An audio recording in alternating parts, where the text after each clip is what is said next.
So welcome to my talk. My name is Serhat Can. Maybe you saw the Opsgenie name and you are seeing blue here, although we are all orange. The reason is Atlassian acquired Opsgenie, so now I work at Atlassian as a technical evangelist. So you feel that the room is a little bit cold, right? It's just because winter is not coming, winter is here. And yes, it's the topic about, it's the today's topic. We are going to talk about incident management. Let's just start. So I'm sure some of you have seen this, right? On Instagram or Twitter, whatever. So I find this funny and probably true because, you know, we all want to move fast, but if you are going to move fast, you are going to have some headache along the way. That is how it is. And to move fast, you have to slow down for a while and get ready. And many things that we do today around DevOps, like SRE, that with the cloud, many things are complementary to microservice architectures. Like without having continuous integration, continuous delivery, automation, observability, or now chaos engineering, you can't really have a successful implementation of a microservice architecture because you can't manage it. And all these things are important. And of course, you can't really have a microservices talk and not talk about Netflix, right? So one of the first examples, successful examples of microservice architectures comes from Netflix. And I was watching presentation from Dave Hahn, and I thought like this looks like brain. And then I see the analogy because it is actually like brain, and brain is extremely complex, and microservices architectures are also extremely complex. And software itself is very complex, but distributed applications are probably one of the most complicated things that human created. And we need ways to manage this complexity. Otherwise, this complexity manages you. And at some point, you become vulnerable, and instead of being fast, you become slower and slower. So Netflix, I think, knew some of these, and they probably learned a lot along the way, because they, as you know, created a lot of tools like Chaos Monkey or even like whole Simin Army. They have a lot of open source applications, Atlas, Vector. So they did a lot of things to make microservices manageable and resilient.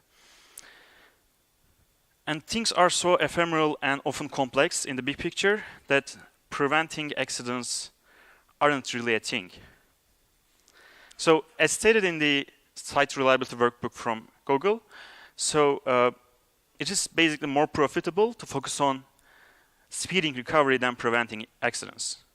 So I'm going to talk like probably a couple of more times, show you some quotes from the site reliability workbook. This is actually a new book. The newest version focuses more on the practical side, so I definitely recommend you go and read it. Even if you're not a DevOps or a SRE folk, you just go ahead and read it. It's a very great book. Especially like if you're doing microservices, you should definitely read it. So when I was first preparing this presentation, I was a little bit scared because incident management, when I just say incident management, it's just too broad. And it just has too many phases, and you have to focus on, especially the planning part. There is training, detecting, triaging. It's just huge. So I can't really talk about incident management within 30 minutes or 40 minutes, right? So that is why I wanted to focus more on the microservices and be in the same site with the conferences topic. So today, that is why we are going to talk about specifically what really matters for microservices if you want to manage incidents. So we are going to first talk about service level objectives, the most important thing we are going to talk about today, I think. And the second one is on-call ownership, and we are going to talk about incident response roles, tracing, and alerting, finally. So,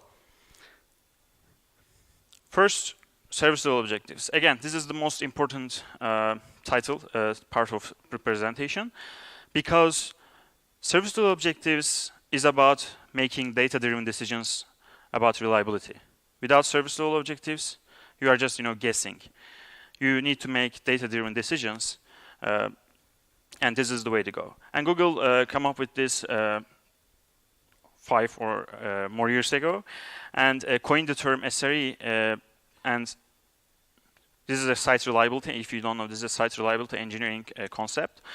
And let's first define what an SLO is. Again, SLO sets a target level of reliability for the service's customers.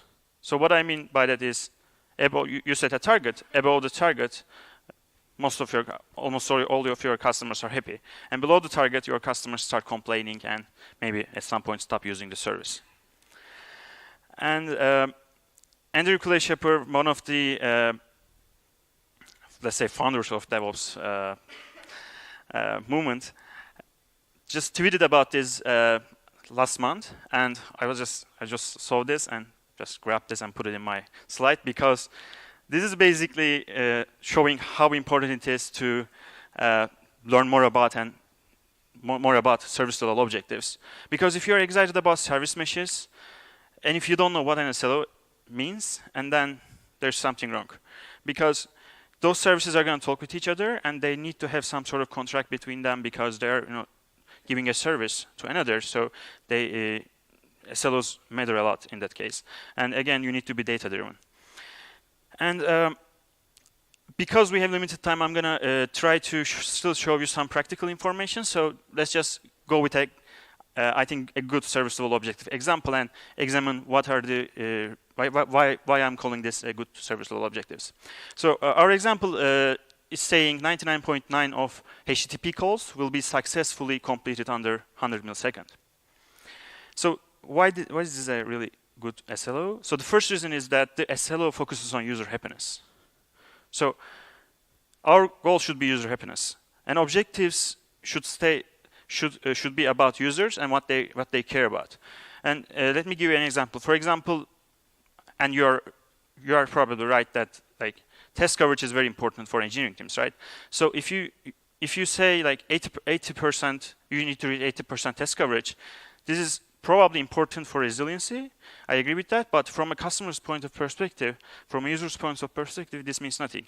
If you have 0 tests and if you still keep up with these numbers, probably they are going to be fine, right?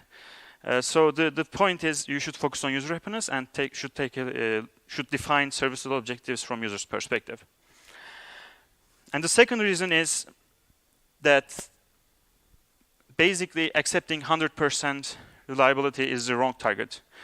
Even if you have a lot of 9s, there's something wrong with this, because if you have a lot of 9s, you don't really have a room to improve, and you can't really deploy anything, because if you are deploying a lot, like more than one times a day, probably you are going to have some problems at some point, and you need to have some sort of error budget that you can spend on those problems. And the third reason is, and good SLO has an indicator, service level indicator. This is ideally a ratio of 2 numbers. In our case, number of successful HTTP requests divided by total HTTP requests. And the fourth reason is not really, on the example, but you need to improve your SLOs constantly. So you need to review them, for example, every 3 months and talk with your users and get some feedback and see how you are doing and improve them. So the second one in our list. So as you know, on-call people respond to production incidents when there is an alert. Not all alerts are incidents though. So most of the time engineers get distracted for nothing, right? And lots of study shows that even though you don't get paged, even though there's not many alerts, you're going to still feel stressed, and it will be very hard to get relaxed during leisure times. That is why you need to distribute responsibilities. And microservices are actually great for this, because now hopefully you have loosely coupled architecture, and everyone knows what their responsibilities are. So it will be probably easier for you to distribute responsibilities. And I'm guessing, like, who knows about 2 pizza teams? Okay, half of the audience, great. So two-pizza teams, for those of you who don't know, are a term especially AWS uses. Basically, you should have a team, your team should be like big enough to be served with 2 pizzas, not more. And the main reason is that the teams should be self-sufficient, and they should have their own dashboards. They should receive the alerts and fix the bugs and deploy the code themselves, not ask for someone else to do it. They should be self-sufficient. And 2 pizza teams often, if they're eating the pizza, they should also wash the dishes and throw the trash by themselves. And the model of putting devs in charge of what they build is actually embraced by many industry leaders, especially companies who deploy microservices at scale. So again, something little I said. So Andrew, good idea by the way, Andrew Kuleshev said, if you know the SRE term, people often think about SREs as operations folks, but SRE's job is not to take the on-call and take all the operational burden. Actually, SRE's job is to drive the operational burden to 0. This is very important. They help other teams, and their job is to reduce the operational burden, not to take the on-call and take all the operational work. And that is why we need to talk about putting developers on call. And there are 3 main reasons I can think of, like why we should put developers on call. And the first one is that we have ever-increasing demands. We have like customers, and our management business requires us to be more available, more reliable, and like better performance. And in the meantime, the systems are getting more and more complex. And when there's a problem, often the best people, the most qualified people are developers, because they know ins and outs of the system. So if you put developers on call, it will be probably faster to solve many problems. And the second reason is because it helps devs and ops folks bring together and create a better alignment of development and operations. The reason for this is that often developers who are not taking on call or not caring about operational work create bad code, and they don't care about things like testing or maybe alerting, monitoring. But when they get paged in the middle of the night, or maybe they get paged during their work, and then they realize that it's not easy and they have to solve this problem. So then it becomes something important for them as well. And the result often leads to better testing, better documentation, better instrumentation, monitoring, and alerting. And this doesn't just end the better alignment between developers and operations. It also helps better alignment between management and development as well. Because when developers see, when management see the time that developers spend on these things that basically they don't care about, and then they will have data, necessary data that how much time they spend on these things, and they will actually start spending more time. They will understand the value of spending more time on making the service resilient. So, is there an industry standard? Because when I talk about this, often people come and say so should we just put developers on call? So of course not. You should think about your own company and how things work first. For example, there are different companies are doing different things, and a good reference for this one is they interviewed a couple of different companies increments first issue. So for example, I didn't put this here, but Slack has a separate, actually I'm not sure about now, but a year ago when they did the interview, Slack had a separate operations team, just taking every alert in. So that is basically what they do. In a that is very traditional way of doing operations. And on the other hand, Amazon, again, 2 pizza teams, they focus on total ownership model. They don't have operations people. Basically, if a developer writes something, developers also get the alerts, set up the monitoring. The thing is, they don't do everything from scratch. Obviously, they have easy to use tooling, and they have all the necessary things to make that makes it easy. But basically, if they write something and they are responsible to put it on production and run it on production. And in Google's case, they have SREs. So SREs are on call for stable services. For example, Google Maps is a stable service, and they are on call. They are first responders for these services. But for services that are new, maybe just that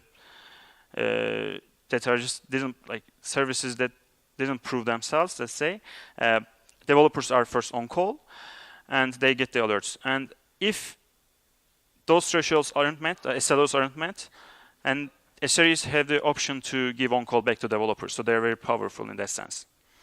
And in our case, we actually follow a similar approach to Amazon, but we also have an SRE team focusing on, they also own what they build, CI/CD, etc., monitoring tools, but also they help, like in Google's SRE model, they help developers to with the on-call and incident response practices, trainings, etc.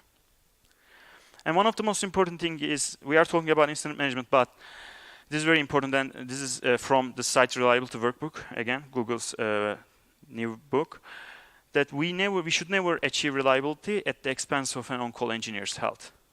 This is very important.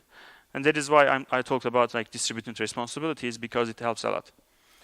And I did a separate talk about like building a health on-call culture, and I'm doing it next week as well. So if you just look for building a health on-call culture, or check out my profile, you can see that I just specifically talk about this.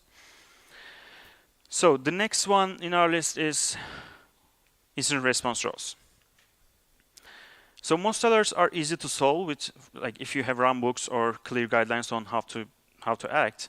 It is like for most of the alerts it's okay and it's easy to solve, but especially like if you have senior engineers in on-call schedules, it is easy to solve some problems. But especially with architectures like microservices, sometimes incidents get very complex. Basically, or even if it's not complex, maybe it's just have a high impact and affecting all your customers. So you want extra opinions, and then you need to have a plan to command and manage those incidents, big incidents. So I'm going to talk about 4 different roles. These 4 different roles are very important, and I think they are like, you can add a couple of more, depending on how you manage things, what are important for you. So you can add more roles, but I believe that we should be simple in everything, because microservices is also complex. So we should be simple as much as we can. And the first one, and the most important one in incident management, during a major incident management, is the incident commander. As the name implies, incident commander is responsible for managing the incident response process and providing direction to the responder teams. So the saying goes that the incident commander should have higher authority than CEO during incidents, because they are trained for this, hopefully, and the CEO basically, like, often this becomes the case. Management, gets stressed and wants to get involved and just get into the call and yell at people. But incident commander should say no. I am in charge here, and it can be hard, but this should be the way, because incident commander is the responsible person here. And if I want to be more specific, for example, what I mean by incident commander should be direct and clear is that, for example, incident commanders, if says someone like, can you look at the logs and see if we have an exception? This isn't just useless, this is also harmful, because we might have many teams, like who's going to do what, and there are other questions. So instead, incident commander might say something like, Alex, can you look at the logs for pricing service for exceptions and get back to me within 15 minutes? Then we stated, incident commander stated who specifically and for which service, and stated also time when you need to get back to him. And also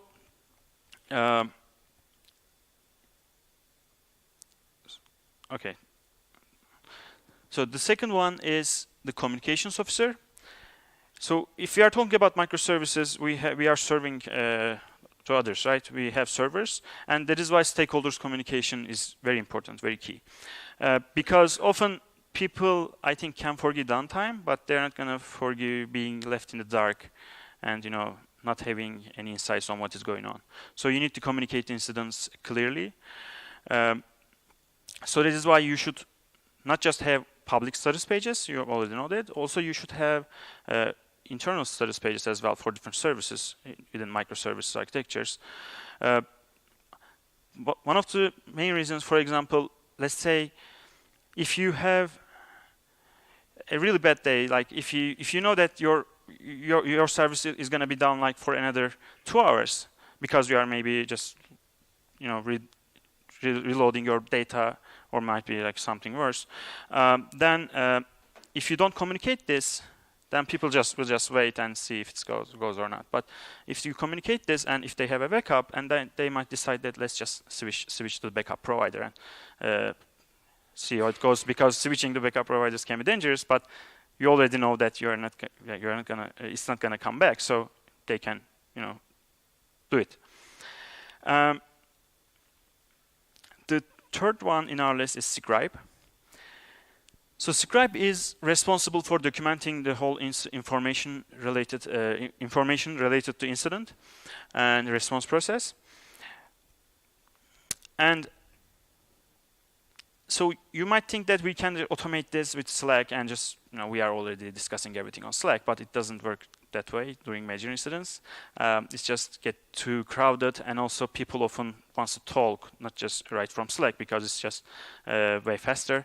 So having a scribe in the call helps a lot to keep track of everything, not just to communicate with your customers, but also write the necessary things to the public pages and customers. And the last one, and probably the only one that we first think about, the one we first think about, is subject matter experts, basically our engineers. So engineers who actually solve and debug these problems obviously are very important for us. They are the subject matter experts. And the important thing is that things can get heady, so they can be a bit aggressive. So it is important to maybe remind them, or just during the training tell them that they should be blameless, they should be respectful to each other's ideas, and they should be open for feedback, and actually also share what they think about during the incidents. It's very important. And also, obviously, incident commander has an important job here. So if incident commander sees something, something is not going right, he or she should step in and show the right way of doing things. So and also, I didn't put a slide here, but escalation is very important. So people can get tired during incidents, especially long incidents. And also, it should be possible to switch roles easily. Like, you can bring a new incident commander because it's taking so much time. Also, it applies for all of the other roles.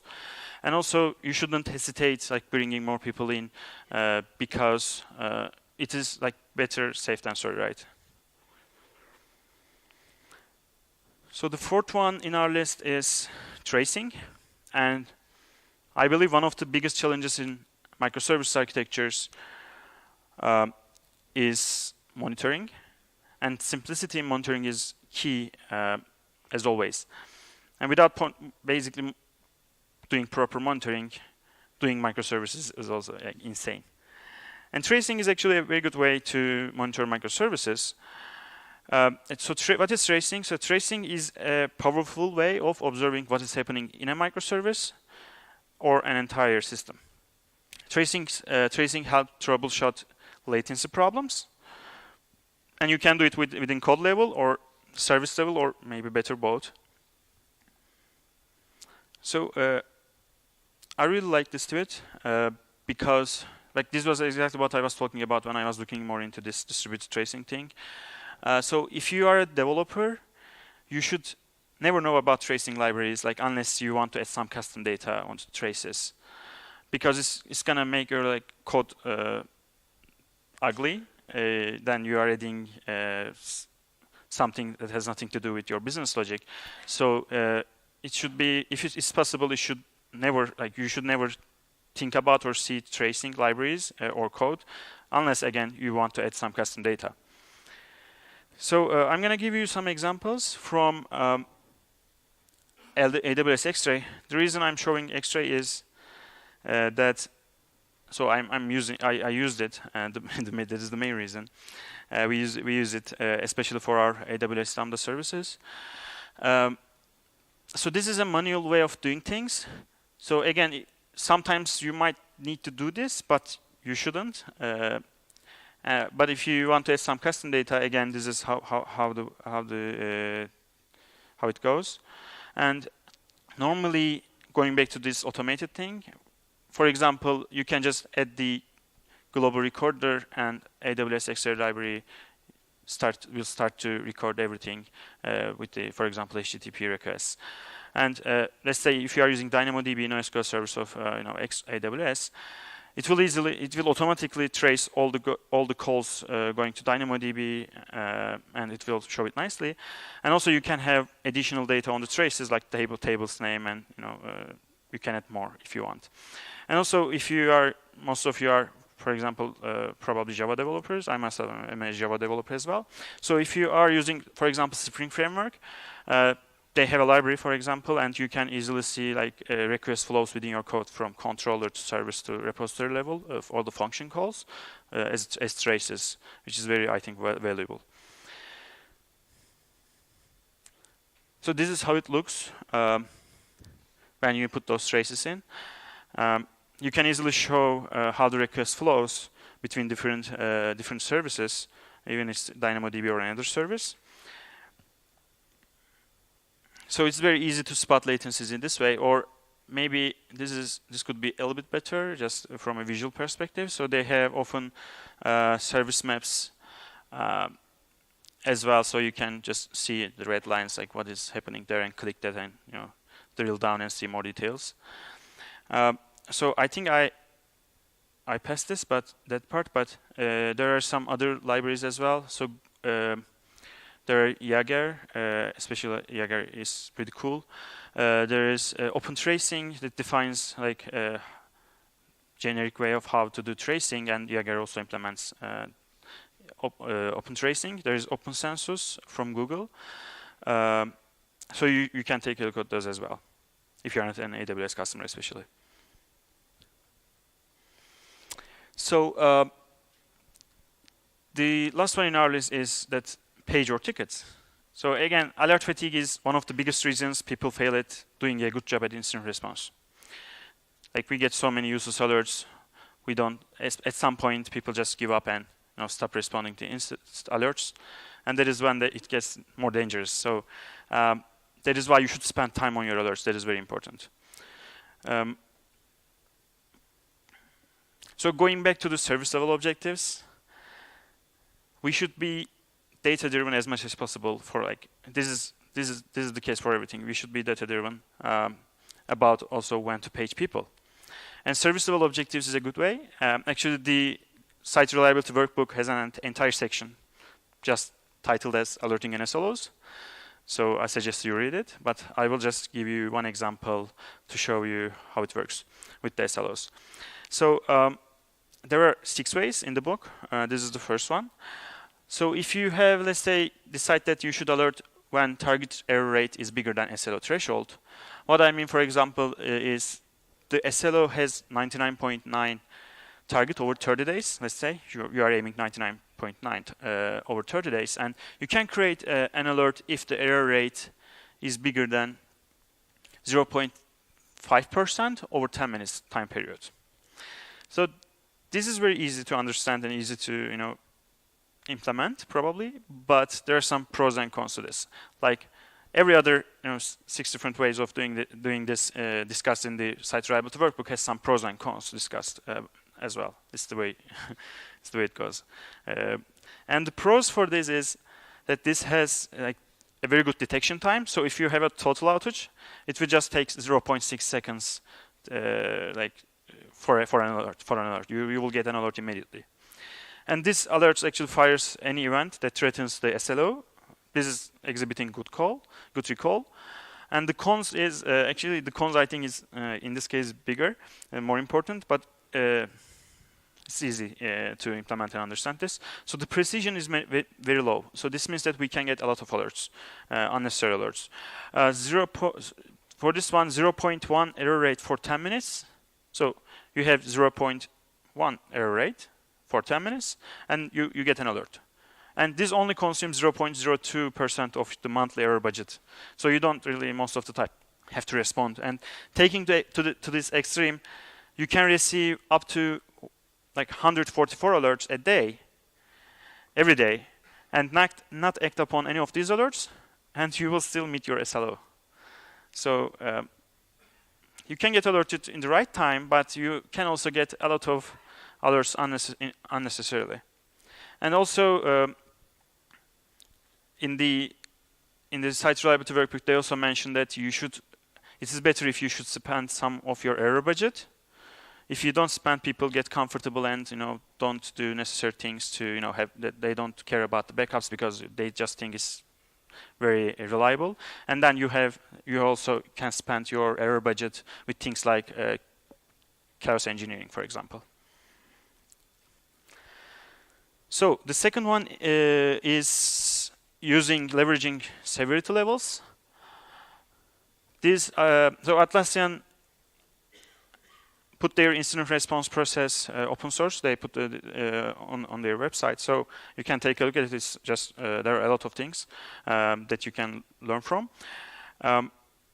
So you can use severity levels to determine when to create an alert or when to create a Jira ticket, for example. And they have 3 severity levels, and I often see also 5 different levels. In Google's case, they also use 5. Again, this goal is to be simple and clear. And for Atlassian, if they have like a customer-facing service like Jira Cloud, and if it's down for like all customers, or if they have a breach, if they have a customer data loss, and then they call it severity 1 because it's high impact. It's a high impact incident. It's a critical incident. And if they have again customers facing service, it's unavailable, but only for a subset of customers, maybe small subset of customers, or like a core functionality is affected, then they call it severity level 2. It's still very important, of course, but again, the severity level, depending on the severity levels, things can change. For example, for the severity level 3, they call it a minor incident with low impact. It can be something like maybe performance degradation for some users, or a minor thing and maybe some workaround available. Then there is a severity level 3 alert. Or again, if it's only performance degradation for some of their services, they can just create a Jira ticket and take a look at it in the business hours next day. And I didn't put it here, but you can also, if you have different teams in different time zones, it will be a lot easier to put people on call because then they follow the sun. So this is also called follow the sun schedule. So it is easier to take the on-call and respond to alerts than they don't have to take the on-call off business hours. So there are a couple of more important things if you want to scale alerts in microservices. The first one is you need to have a way to suppress noise, because if you have a problem, then probably alerts are going to just keep coming, and you don't want your phone to ring. You don't want to get distracted. So, for example, we have something like this in Opsgenie, so you can just say, leave me alone for 10 minutes and don't send me any notifications. In the meantime, you don't lose your alerts. Then you can just go and take a look at them later. This is very important to have. And also, you need to have a way to just filter some of the alerts and create Jira ticket instead of creating notifications, depending on the severity level of the incident. And often incidents aren't just made of one alert. There are many alerts, so you need to have a way to group alerts into incidents. This also helps with reporting, like examining what is going on later, because everything is in one place under one incident, and all the relevant alerts are associated within that incident. So the last one is, also this is mentioned in the SRE book again, you need to use similar alerting parameters.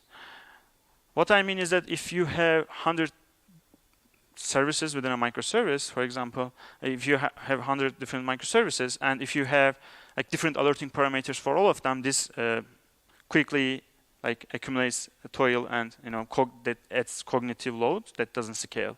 So you need to have like similar alerting parameters for different services.